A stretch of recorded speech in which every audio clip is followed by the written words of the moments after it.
Utiliser les résidus de la taille des blocs de pierre bleue comme matériaux pour les chantiers de voirie, voilà un exemple concret de transformation d'un déchet d'une industrie en une nouvelle matière première. Un projet déjà bien avancé et qui devrait être rejoint par d'autres grâce à la plateforme mise en place par IDEA. C'est un système qui permet aux entreprises de se connaître et puis de savoir comment substituer leurs matières premières par des déchets.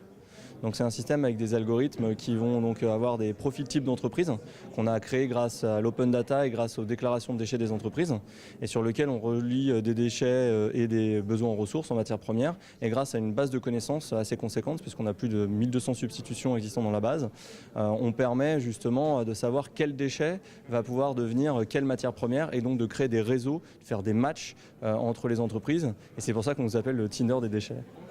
Un site de rencontre un peu particulier qui devrait permettre aux entreprises du cœur du Hainaut de faire des économies, voire de gagner de l'argent grâce à leurs déchets, alors qu'aujourd'hui, la gestion des déchets ou de la déperdition d'énergie représente un budget important pour les entreprises. Et aujourd'hui, les déchets, ça reste pour un certain nombre d'entreprises une charge, ça a un coût. Quand on trouve un débouché, ce coût, tout à coup, soit diminue, soit carrément s'annule.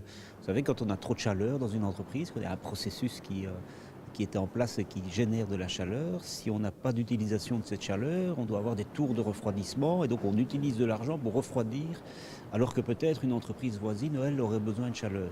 C'est une illustration finalement de tout ce travail, de faire en sorte que les besoins des uns soient rencontrés par les déchets des autres. Une plateforme développée au sein du territoire du cœur du Hainaut qui pourrait inspirer la Wallonie et s'étendre sur l'ensemble de la région, tant la problématique des coûts de l'énergie et des matières premières est devenue cruciale pour le redéploiement économique wallon. Il faut reconnaître qu'il n'y a pas encore vraiment une vision stratégique pour l'ensemble de la Wallonie en matière d'économie circulaire. Alors, des grandes déclarations, des beaux discours, des grands concepts et de la philosophie sur l'économie circulaire, c'est bien. Mais si on peut vraiment s'inspirer d'exemples concrets qui marchent d'un point de vue opérationnel pour justement développer une stratégie sur l'ensemble de la Wallonie, je pense que ça peut vraiment être porteur. Les regards wallons sont donc tournés vers le cœur du Hainaut qui, avec cette plateforme, mais aussi avec ses éco-zonings de tertre et de feuillues, joue un rôle moteur dans le développement de l'économie circulaire en Wallonie.